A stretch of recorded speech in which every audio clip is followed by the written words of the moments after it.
Hey, welcome to the Kingdoms Podcast. My name is Luke and I host this with my buddy Matt Ma. And our goal is to empower you to discover how your faith impacts culture for God's kingdom. To do that, we're sitting down with different men and women from all kinds of disciplines to uncover how they, through their ambitions and vocational skill set, make a difference in the lives of those around them. And so if this is helpful to you, we'd love it if you could like it, share it, and subscribe. In the meantime, enjoy today's episode.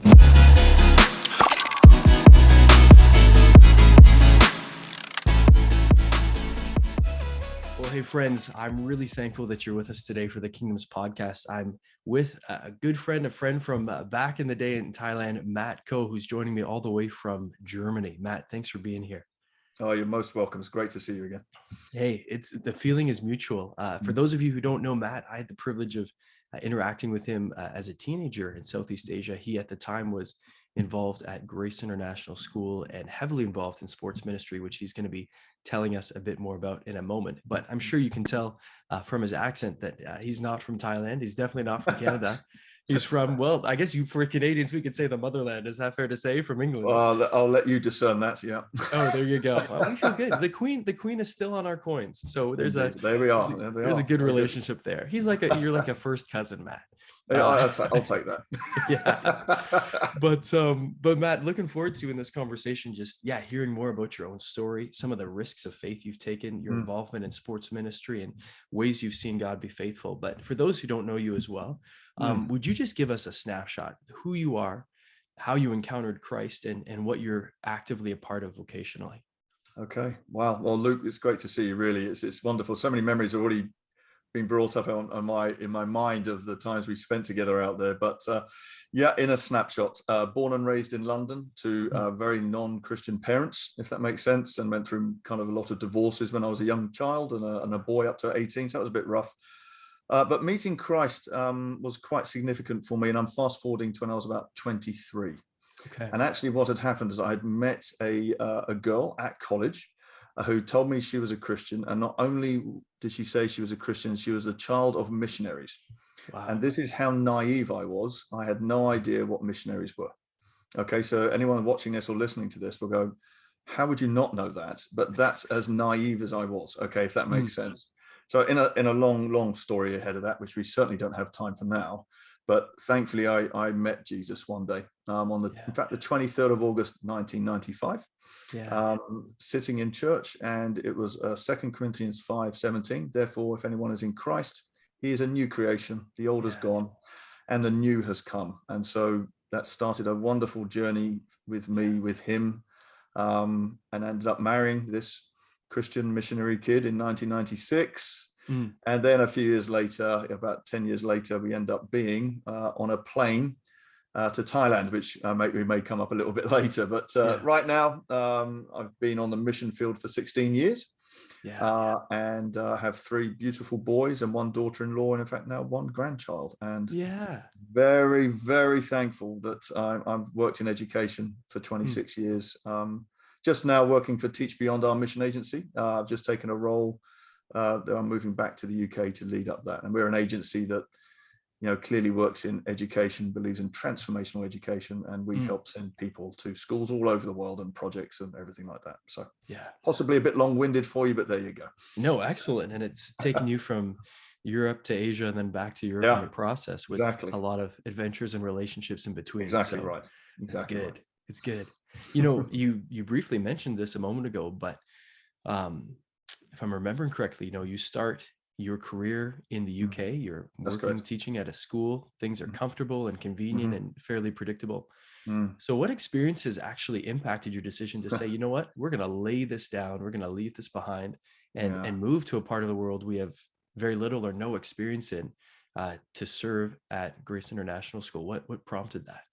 Yeah, it's an extraordinary thing, actually. It was a work of the Lord. Any rational thinker would go, that's not possible. And I certainly would have said that's impossible, not knowing the Lord. So really, again, in a nutshell for you, we were, as a church in a lovely part of rural England, we were, as a church, were doing the Purpose-Driven Life series, actually, from Rick Warren and Saddleback. And we did the whole 40 Days of Purpose scenario. So we did the missions fair. I think we're one of the very few churches in the UK that was actually doing it. And it's in the days Rick Warren was wearing his flowery shirts, you know, and it was great. And now I think things have changed since then. But there we are, sitting in my very English, British kind of living room, as we called, small little living room, and watching the videos each week, and reading through the book, and, you know, praying together as a small group. And I'd love to say that I can say this next thing very clearly all the time, but God spoke to me that night. I mean, absolutely clear as day. And he said, use your gift for me. And where that changed my life in that respect and my journey was the fact that before that, my wife and I had actually looked at international schools around the world. And have to be honest, we looked at the ones that paid the most money. And we thought, wouldn't that be nice to get paid a lot of money, come home, build the bigger house, drive the nicer car. And that was a motive there for us at one point. But as God spoke to me that night, discussing, you know, what your purpose in life is, we stopped at that point. And that night I looked at schools that did not pay a salary. And okay, God, you've got me, I'm all in. And we found Grace International, that school, that night on a Wycliffe UK site, and went, my goodness, I think that's it. And so we sent 2 emails, one to HR and one to another English fella I found by just doing research on the who are we as a staff. Yeah. And got 2 emails back the next morning saying, please come. And so that started a journey. And we left for Thailand about 6 to 8 months later. I can't put my finger on it, but about that period of time. And that was so exciting for me, Luke, actually. It was so exciting. I thought, I'm all in. And so we got a one-way ticket, in fact. We got a one-way ticket. We had 3 young boys, and we had 3 suitcases as a family, no more. And that's all we took. I mean, we're stepping out in faith. And it was incredibly nerve-wracking. My non-believing family thought we'd gone to join a cult. you know, and it was incredible. But the moment we got off the plane, and a couple of instances last was, I knew it was exactly right that we were there. Had total one little confirmation after another, and it was like, okay, we're here. So it was an amazing thing. I mean, it was leaving comfort, honestly, and it was leaving good support networks of our church.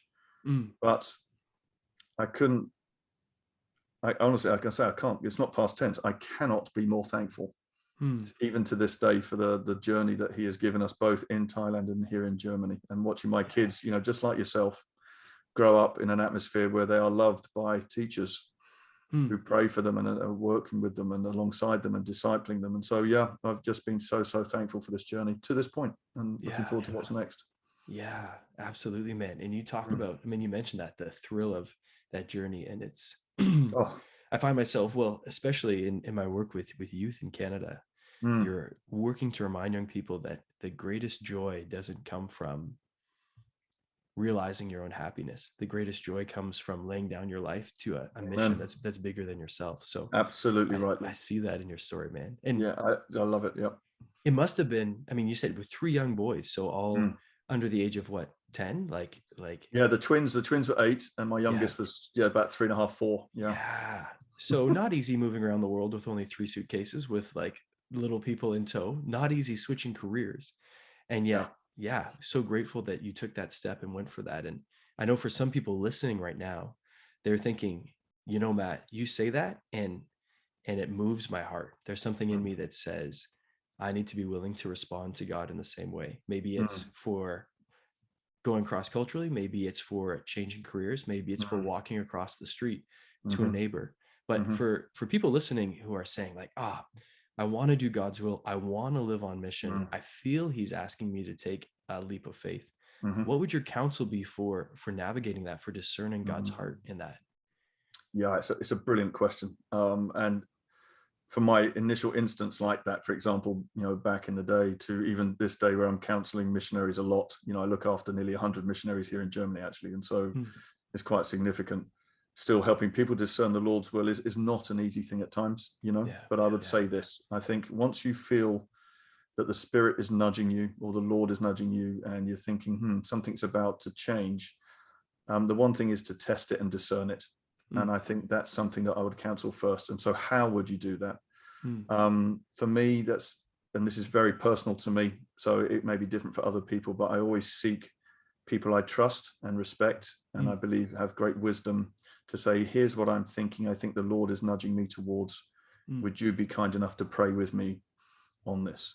Yeah. So roughly 6 people, maybe 8 people that I really trust, as I said, and I think giving them just some time, maybe a couple of weeks, 2 or 3 weeks, maybe as long as they need, to say, would you be willing to pray with me on this?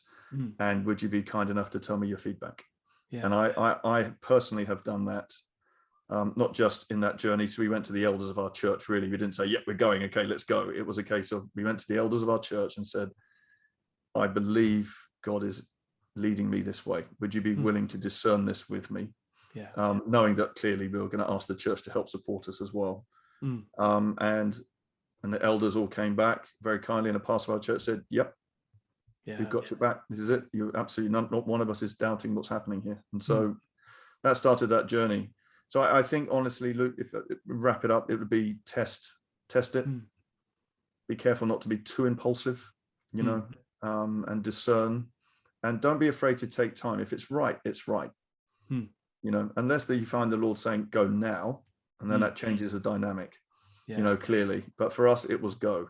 He didn't say when. So it was that period of discernment, getting a few ducks in a row. Clearly, we needed to find prayer partners and financial supporters, and that was important for us to do that. But even on the mission field here, even taking this new role that I'm moving back to the UK now, the same process. Even coming to Germany, the same process. Just bring trusted people in to that conversation, and take your time if you think it's available. So that would be my singular piece of advice. And it's good counsel. It's good counsel. You've touched on work in Southeast Asia and in Germany, and I know from our relationship that a lot of that had to do with both leadership development and also sports ministry. But to dial in on some of the leadership components, especially for you in the classroom setting, what were some of those leadership qualities that you've said, man, these are integral, these are core to developing excellent leaders, and how did you really cultivate and nurture those in your students? That's a great question. Yeah, so it was interesting. In the UK, actually, there was an organization called Sports England, or Sports England UK, or indeed Sports Leadership. And so through this organization, I was able to help in my time of teaching in secular schools that we could run national governing body award schemes. So take, Canadian hockey, which I believe is quite big in your part of the world. Yes. But okay, you could say they may have a young leadership award, for example, where you could referee a game or you could coach a younger team and things like that. So I was using kind of the UK variants of rugby and soccer. And I know rugby's big in Canada, so anyone who plays it out there, huge thumbs up from me. But I think there's, kind of soccer and various other variants. So I was teaching the young kids in a secular environment all these leadership qualities about how to run tournaments, how to referee games, how to deal with people when they are disagreeing with your decisions, and so on and so forth, and take ownership. And I did that somewhat successfully, actually. It became quite well known, that program. So thinking, when I got out into the mission field, and here was this kind of missionary kids school, this Christian school, how can I utilize that now, but it also incorporating my faith? And that was very, very exciting. And Grace very kindly almost took a chance on me when I said, look, we need more teachers, clearly, to be helpful in the elementary program for sports, to have more kids. I can teach them. I'm a trained kind of master teacher, and I've, trained a lot of people coming out of university to be teachers. Can we not bring them together? And could we not have our older students, our juniors and seniors, could they not be teaching the elementary PE program under my supervision? Yeah. And it was like this. And again, clearly, I'll come to the Christian leadership in a second, if I may. And the school very kindly went, yeah, let's give it a go. So we piloted it, and we had 20 students in our first year. I believe they taught, forgive me, I may be wrong here, but I think it was 4th grade and 2nd grade that year.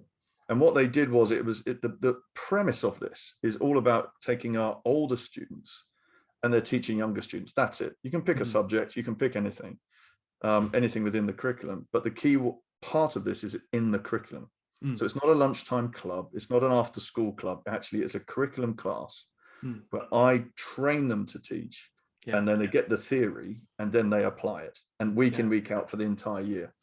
And heart of that was not just older kids teaching younger kids, but the importance of being good role models. Mm.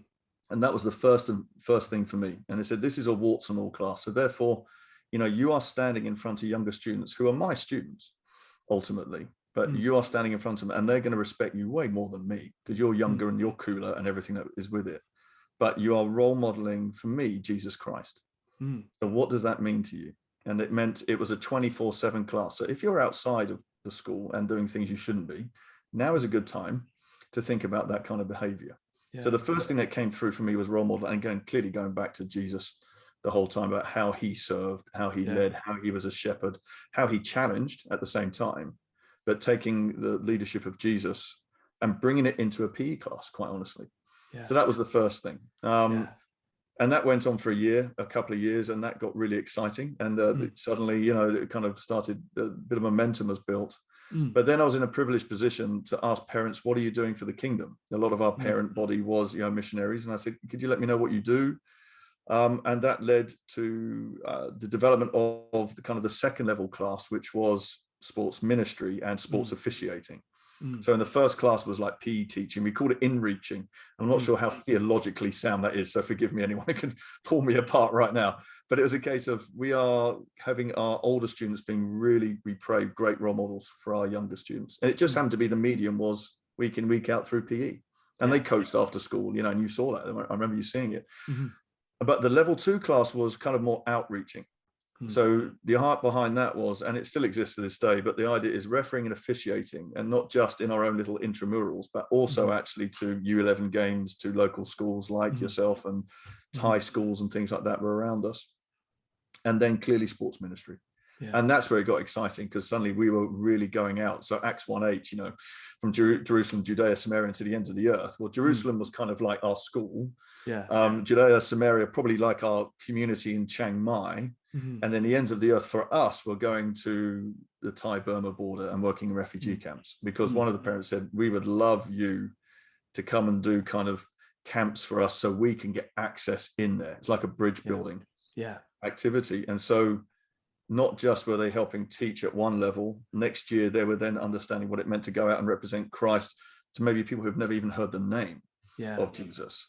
And so that's where it took a whole nother level. And they became the frontline missionaries at that point. Yeah. So I'm hoping I'm doing it justice for you. But I think one of the things, Luke, is about the leadership was also the understanding of what it is to be responsible. Really came through. The understanding to serve, what that truly meant to serve people. It's not in it for you. We're not in it for the money. We're in it to glorify God and shine for him. Yeah. It wasn't going to these camps saying, here's what we think you need. It was going in saying to them, what would you like? Yeah. I've got a ready-made team of 16 students who have planned, we can plan anything that you need. And so we'd listen to them and we planned accordingly to games and activities and skits and all the kind of classic things, but to what they asked us to do. We didn't go in and paint walls or, that kind of thing. That would have been easy. And in fact, we did once because I asked them to do it, but they asked us to do it. So that was the kind of thing. So just those experiences were just huge. So I've watched kids transform it into understanding what leadership was by serving and by doing it, actually. And the knock-on effect with that was what was so exciting was that I can't say how many, but so many of them took ownership of their faith. And I don't know how many are like yourself or anyone else in the younger generation here. Just great encouragement for them is, as I watched in these other students, remember, it's their faith. It's your faith. It's not your parents' faith. And that's the beauty of it. We can help nurture and guide you with, truth and wisdom and, and rebuking as the case may be.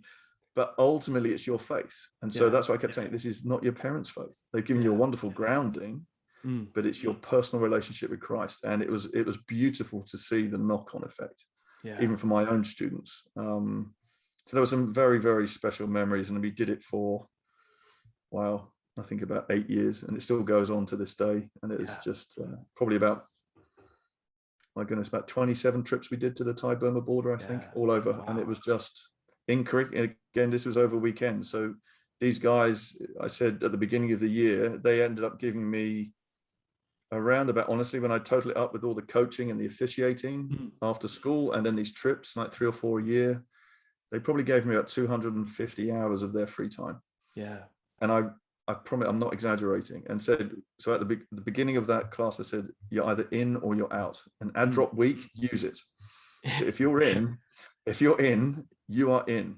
Yeah. And then we talked about commitment, and we talked about faithfulness, and we talked about, you know, how you will grow yourself through this whole process, as well as we pray your influence on others. So yeah, I loved it.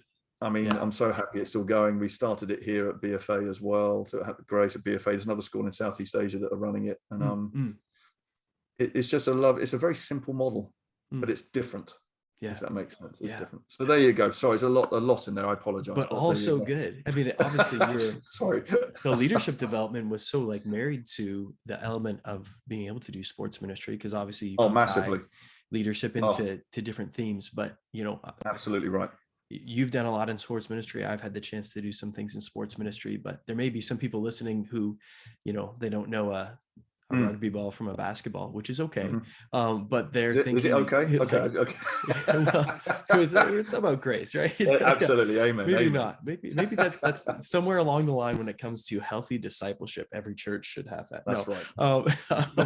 But they're saying, okay, like, can you give me the nuts and bolts? Like, what is sports ministry, and how does sports ministry actually like work? Because some people just want to say like, you just want an excuse to play soccer. So how does that injection of equipped people, even teens in your situation, entering into a community, and when it comes to the work on the Thai-Burma border, this is many people are refugees, so people in pretty dire straits, right? How does that actually work to build community, to share the gospel, to love people in really tangible ways? How do you do that through sports? That's a really great shout. I would say if you look at it as sport in itself, it's just one of the most extraordinary vessels to build relationships. Okay, just vessels or activities or team games, whatever it may be. But there is, for me, and I'm being very clear about this, for me, there is no greater way of getting people together than sometimes it is around either a soccer ball or a game of some description. I mean, I remember watching it for years in Thailand, just place a soccer ball in the middle of the field and wait 20 minutes. Right? Everybody comes, absolutely, and it's part of that community. So sport in certain cultures is a huge community event as well. So we found that sport as a vessel was a very powerful tool, and we've done surveys about 30-40 different sports ministries. Actually, part of that ministry group is to research sports ministries, and it was fascinating what common threads came through. So one ultimately is clearly we're using it as a vessel, but the purpose of that vessel is to help share the good news. Okay, so how do you do that? So there's a number of ways we looked at it, and ways that one was that we can deliver quality, you know, show that we care. It was a case of we are planning well, and we are carrying out very, very well and evaluating well. But it was everything we felt that God deserved excellence. So it was above expectation. We said we can do higher, and I gave the students that responsibility. It was easy for me to plan out a sports camp. I've done it once or twice. But it was placed on these high schoolers, these juniors and seniors, more seniors actually, to say who is going to take on certain roles to do this. So that was part of it. So it was quality in what we provided. Secondly, it was in the way that we provided it. So not just the fact of what it was, but how do we provide it? Are we going to shine Jesus? How do we do that practically when maybe, you know, the languages are very much second? And so it was by the way we behaved. By example, that was very, very important, and encouraging and smiling and everything that went with it. We prayed was a good influence.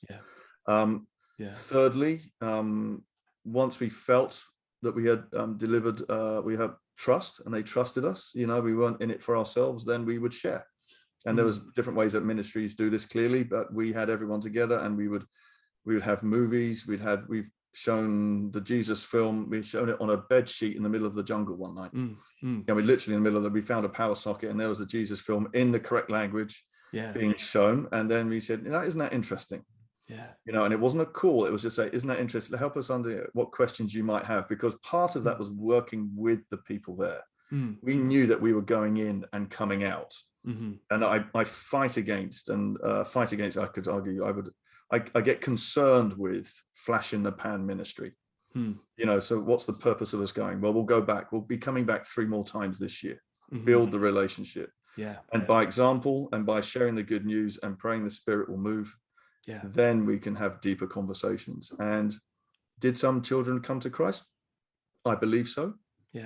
but that's their journey, don't forget. And the follow-on is that we had left. So it was ensuring that the local church or the local projects were also empowered to follow on. And even the sports camps that you knew we did in Chiang Mai, we invited the local church leaders in, and they got limelight, not us.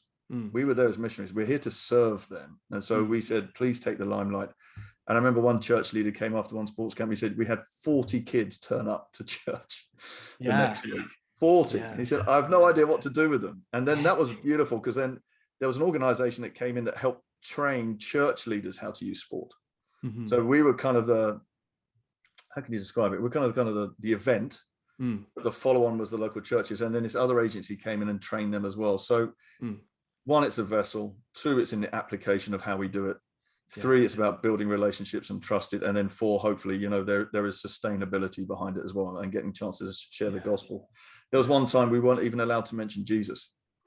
Okay, we weren't allowed it. They said, do not bring up Jesus here. So we actually planned it out. So how can we still bring up Jesus without bringing up Jesus?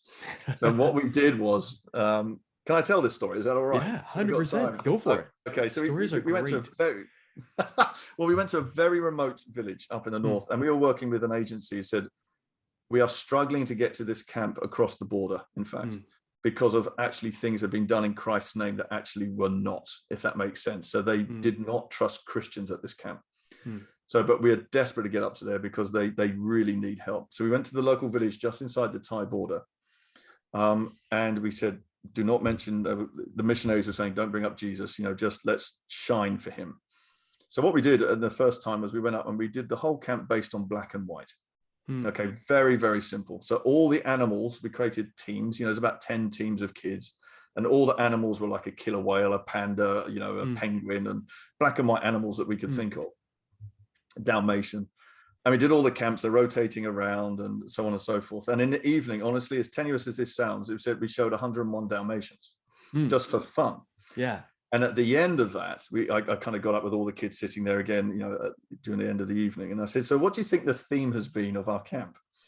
And they went, well, it's black and white. And I said, what do you think black and white means? How can we look at black and white different? And that just led to a conversation. It was really interesting. So we talked about black and white, good and evil, and things like that. So we just had this whole theme going. I said, that's really, really good to hear. And then the next time I said, well, if we're invited back, I'd love to bring in colors.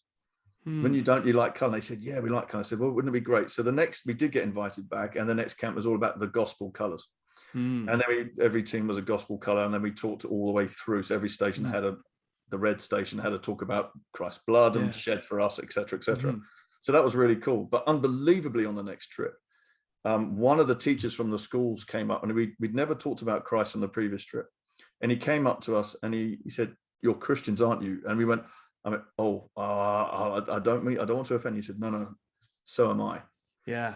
He said, please pray as often as you want here. And so it just gave us that freedom to pray. So through a whole gospel presentation through the colors and all the fun that we were doing, suddenly we had a teacher up there and we could support him as well. And we prayed with him, and it was mind blowing. Actually, the stories were beautiful afterwards, and the missionaries were given freedom to go up into the camp. And so just beautiful things that have taken place that I could never have imagined. So yeah, and it's so fun to think about that, to think about something like not only the creativity of meeting people in their own setting with a sport they love, but then developing a camp with those themes that makes it fun on the team front, but also really purposeful. It is true, Luke, and I think honestly it's how you play the game. You see, it's really interesting when you take a concept like how do you love your neighbor when you're playing a high contact game. How do you love your neighbor in a rugby game or a high contact, allegedly non-contact game like basketball? Are you someone who's so humble that you give them the ball? No. You're going to play fair. You're going to play hard. You play within the rules, and you're going to play with the right attitude. So how do we cultivate that? Yeah. And helping people understand, don't fight. There's no need. Yeah. How can you work that out? And so I think even all those Christ-like attitudes and behaviors can be beautifully shown in sporting contexts, and talking through that with some of the students it can be quite transformational, actually. Absolutely. So Matt, you've shared a lot right there, and there may be people listening who are saying, maybe they're 16, 17 years old, they love their sport, they've never thought about how God might use their sport to impact people, or maybe they're in their 20s or 30s or 40s and they play sports still, or they're coaching sports. And again, they've never stopped and said, hey, this could be a really effective resource for reaching people for the gospel. So what would you say to those people who are for the first time maybe starting to ask themselves the question, what could it look like for me to use my passion for sports, whether that's playing or coaching, to reach people for the kingdom of God? What would you say? That's a great question. And it's an interesting question because there's a lot of culture built into that question. Yeah. A lot of different cultures are built into that question. For me, because I wasn't a Christian for so long, it made me think, how am I different? So my attitude changed literally overnight. So even on the field, something about competition, there is something about competition that either makes you a lovely person or makes you into a monster. And I still haven't worked that out. Okay. This what happens to some wonderful people that we can talk to very socially, but you get them in a game of basketball or soccer, whatever it may be, and they flip a switch somewhere and they don't represent Christ, I would say, particularly well. I think the biggest challenge I have is what makes you different. If you say that you are a believer in Jesus Christ, how will they know if you are behaving exactly the same as the world is saying it's okay to behave like?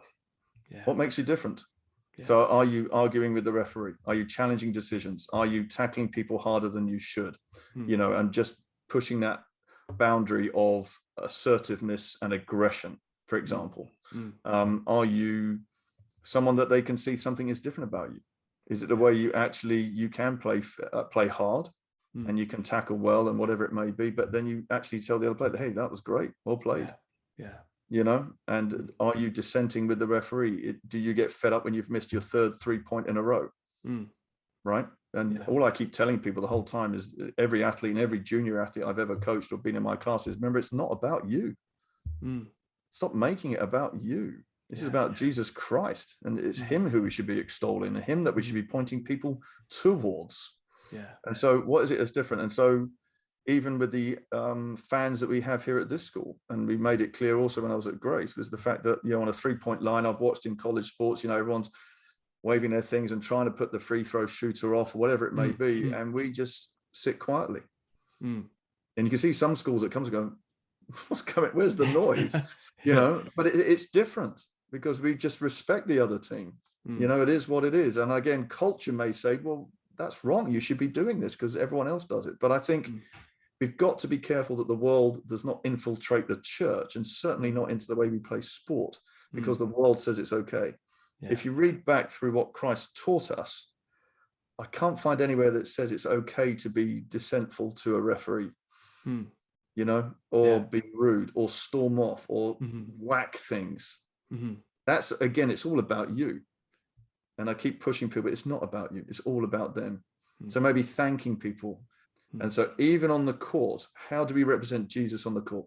The question I read in one book recently was, would Jesus steal third base, for example? What lines are there that you could be in your sports?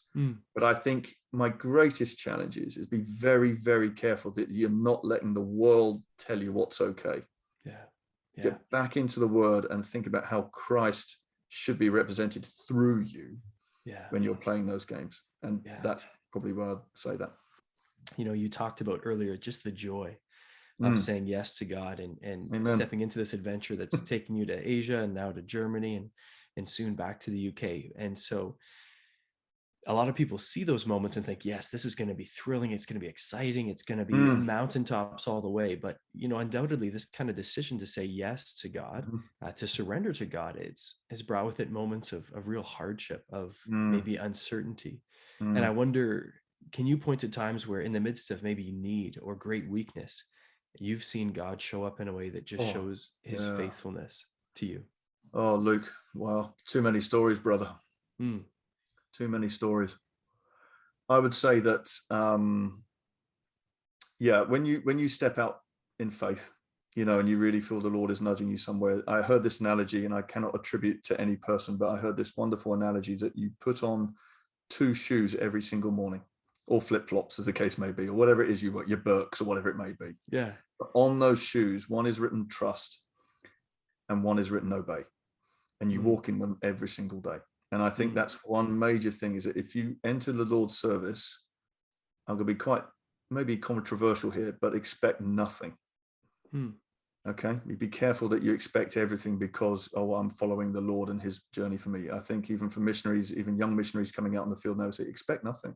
You know, just be faithful in your journey. You've done really well and been obedient to get here in the first place, but expect nothing.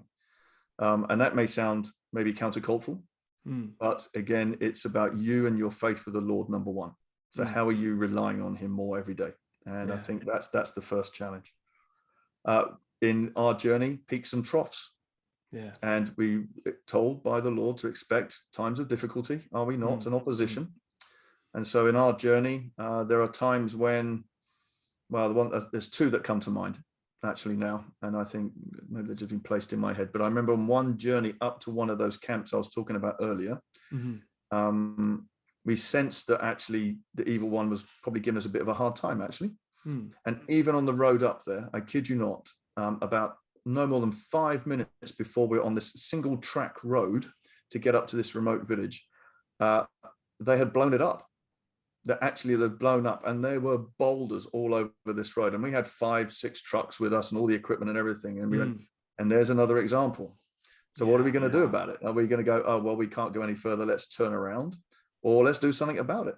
And so we did. We got out of the truck. We had all the students and the dads who were driving and some of the mums and everyone who was there. And we said, let's move these boulders. Let's remove these obstacles. And so we did. And it's like, you can understand the analogies quite simply after that. But that was one thing where God, okay, no, we this is our mission for you. So we carried on and we remove obstacles. So that was one thing for us, by listening to him more, trusting in him more, worshiping him more, loving the word more. Remove those barriers by reading the truth. And I found in my own life, the more I read, the more I can make wiser decisions. So that's number one. The second thing was actually just recently here in Germany. My wife had to go through a pretty rough time with breast cancer, actually. Very, very significant operations. And as a result, we're going, okay, Lord, on the field in a foreign country, very serious, actually, very concerned. And yet God showing up, Luke, was having an incredible surgeon placed in our way. That was one thing. The fact that the surgery was successful was wonderful. But actually where I saw God show up was actually not just for the peace that we both had through it, and there was fear. I can't say I'm better than anyone else. Clearly we're worried, and we try and pray against worry. But there was a touch of fear. But I saw God show up through the community here. And there was a community that pulled around us like I've never seen before. And I'm not saying people wouldn't elsewhere, but for us, it's fair to say we didn't have to cook a meal for a very long time. I'm looking after my wife at home and recovering, and it was brutal. I mean, it was really brutal. And it was a very difficult time as well for other things that were also going on. But the way God showed up was his people rallying around in that Christian community. And I know it happens all over the world, but this was the first time in 15 years that it ever really happened to us. And so as a result, especially on the mission field. And so to have that, it was one of the most amazing, beautiful, encouraging things that we would always be grateful for. But we are to expect difficult times. We are to have tough times. And again, it's that resiliency. Say, okay, Lord, I'm going to learn through this. Don't particularly enjoy it right now. Could sometimes do without it, quite honestly. But okay, there are things that we can learn. And I think that's part of the journey. If you just lean into knowing there are peaks and troughs, and God is still sovereign. He's consistent and he's always there. And so, I would say that's where I'd land on those, if that's okay. If you have to go through it, hopefully you can grow through it. Oh, brilliant. Love that. I can use that. I will use that. That's Nicole Zazowski. So okay, I will use that. And we certainly have grown through it. In fact, I was sitting with some older missionaries who've just come back to visit yesterday, and we were just sitting having some lunch with them. And I said, even these last 5 years, I have truly grown because of the things we've had to go through. I didn't really wish to go through, but it does make you grow. And so I think that resiliency is key. And we don't want to be a snowflake generation, do we? So let's be resilient and grow, like you said. So Yeah, absolutely. Mm. Well, I appreciate your honesty in that, because I'm Mm. sure there's, you share stories like that that take about 4 or 5 minutes, but within that, there's sleepless nights and doctor's visits Oh, and all manner of really demanding things. So I yeah, appreciate yeah. there's so You're welcome. much embodied in Yeah. what you said. With that, I'm grateful for your honesty about some of those heavy things. Mm. Maybe on the flip side, was there ever a moment where you thought, yeah, we'll try this, and then God just blew your socks off, just left you saying like, wow, like this is Yeah, amazing. yeah, yeah. There have been, Luke. Yeah, and he still does it. Actually, I don't think Mm, it's a one-off. It's a mm, one-off. There's things that he's planted in my mind. I mean, getting on a plane, back in 2005. I can mm, tell you, the 30th of December 2005, we jumped on that plane knowing that there was no return mm, plan. I mean, that was amazing. And then what happened I mean, holistically, from what was going to be a 2.5 year, let's do some good work for the Lord, honestly, mm, to 11 years in Chiang Mai and 5.5 years here. mm. It was like, huh, there you go. That's different. Yeah. Um, yeah, I think when I saw God, amazing, and I thought I knew something was right, even with the sports leadership program. Was the first sports camp we ran in Chiang Mai. We ran a soccer tournament. Mm, And I had this vision of like, how can we invite all local schools, but not just the local schools, but the orphanages and various other institutes, that we can bring them to us. We had some lovely fields mm, to play mm, soccer on, and we can make multiple fields, and my sports leaders could run the tournament. mm. But I had this vision of them carrying the flags into the auditorium, and they were going to get, there's all these little things I had going in my head. Mm, But it was amazing. We thought one of the things we wanted to do, and again, this is where sports ministry can break down barriers, is that because what we said was that we can actually, instead of this school playing against this orphanage, and there mm, are different levels of way people think about that in Thailand, mm, especially, mm, how do we level that? How can we mm. bring some levels to that? And so no one really has to worry about that. And so what we decided was that we were going to get, they were going to become sports teams. Mm. So in that first one, it was Man United, Arsenal, Chelsea, Bayern Yeah. Munich, Barcelona, blah, blah, blah. Mm. And we said, well, how do we get those shirts? Now, Thailand is not always where you find genuine copies of everything. So true. So we had to really generally think about our ethics at this point. But what was interesting is that at the Night Bazaar, and some of you may have heard of the Night Bazaar from Tom Miyakawa. If you'd heard that one, I'm Mm. sure he may have talked about his evangelism and the street evangelism. But Yeah. up at the Night Bazaar, there was a number of stalls that may have sold shirts. I'm not sure this is the greatest example here, but here we are. They were not necessarily made by the sports logo on the chest. I Yes. think it's fair to say. Yes. But what was Knockoffs. amazing, I appreciate that. Yeah, I get a libel suit now. But what was amazing, and this is where it was amazing, was the fact that we were walking up and down, and we were talking to the vendors and saying, where could we get the real ones? And actually, we were generally wanting to find the real ones, Mm. and so on and so forth. But the vendor said, so what are you doing? And I said, well, we're running a sports camp for a lot of Thai kids, actually. We're doing a soccer tournament. Mm-hmm. And he said, why? I said, well, actually, he gave me a price and things like that about shirts we could purchase.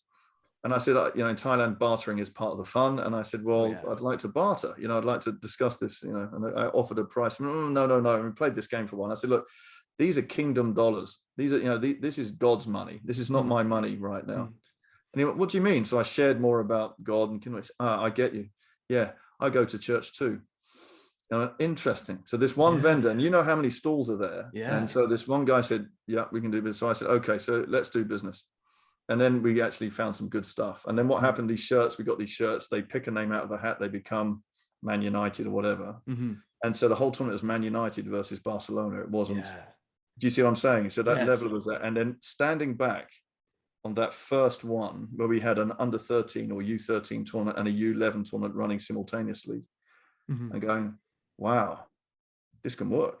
Yeah. And then sharing a clear message. And actually from that message that day, my Thai colleague, you remember Arjan Ming, I suspect, but Mm-hmm. he was there and he gave a message, and some of the kids said, can we come back to hear more about Jesus? And so he would have them on the field, and would work through biblical passages and things like that with them before they would play soccer with him. And he created a team out of it. So thank you, Lord, for just using me. I'm just minuscule in his great plan, but just that little vessel and those little things he's planted in my head, I'm just thankful for. And that's that obedience. Sometimes it doesn't make sense, but it's the obedience going, I trust you, God. Okay, let's try. Let's give this a go. So that's that's a where I would great, say. So just watching that first one on the field was it was a beautiful thing. You may need to cut out all that libel stuff, forgive me, but there you go. no, you're good. Well, then you have all these young people that get to go away from the camp with their Man United jersey or Correct, and Chelsea tracks and jersey. things like that as well. So yeah, that was absolutely right. But it was so interesting watching in the Thai dynamic, and you know this only too well. But we also knew that some of the kids were going back to schools, and they were going into their local schools and were not bowing down to Buddha. And that's what started shifting. And as a result, they got it hard as well. And so it was supporting them, and especially if mum and dad said, it's rubbish, we're going to throw you out. And so again, that's where the local church and it's that sustainability that really kicked in. So yeah, just so delighted. And the fact it's still running to this day, I can't be more thankful.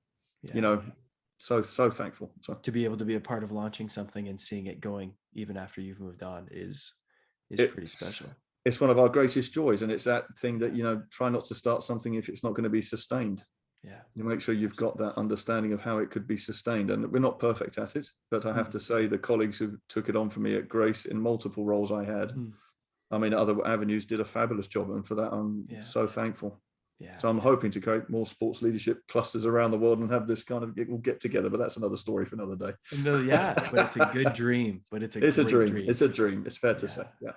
So Matt, all of this has been really valuable and encouraging, and I know that there will be people listening who it's helped them reframe in a positive way what it looks like for them to be an athlete or to live on mission as an athlete, which is so good.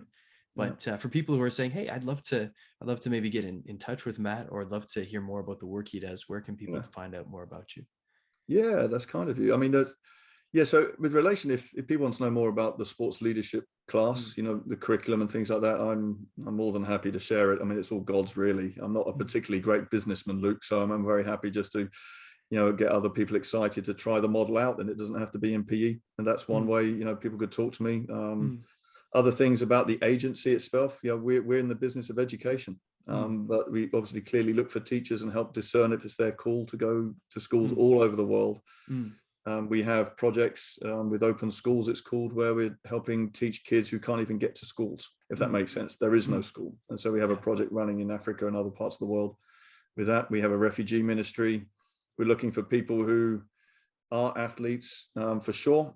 Clearly, it could be athletic trainers and so on and so forth. We love sending those people out. But it's, like I say, if people feel cool to go and work in schools in some degree, communications guys, dorm parents, facilities guys, you name it, you know, think of all the people that make up a school, not just the teachers. We're in that business, and that's what we do. And so I have an email, I can just spell it out for people now, if that helps for you, and just say, here it is. And it's just mcoe@teachbeyond.org. And I work with the UK group and UK and Europe group, but you will find our website, teachbeyond.org, and you'll see a lot of opportunities on there just to discuss. And I've great friends on that side of the pond as well that I can introduce you to. So just love what I do, Luke. I know I'm a very privileged man for that, but I love education. I love the power of education. And more importantly, we love the Lord. And those two things together it's great fun. Effective. It's amazing. It's beautiful to watch transformation. It's beautiful. Well, if you're listening and you're saying, that's me, I want to be a part of something like that cross-culturally, you know where to give Matt a shout. But in the meantime, Matt, thanks for taking the last hour or so to share your insights and stories and experiences, because it's been really, really neat to hear those, and I know for our listeners, really beneficial to take it in. So thank you. You're very welcome.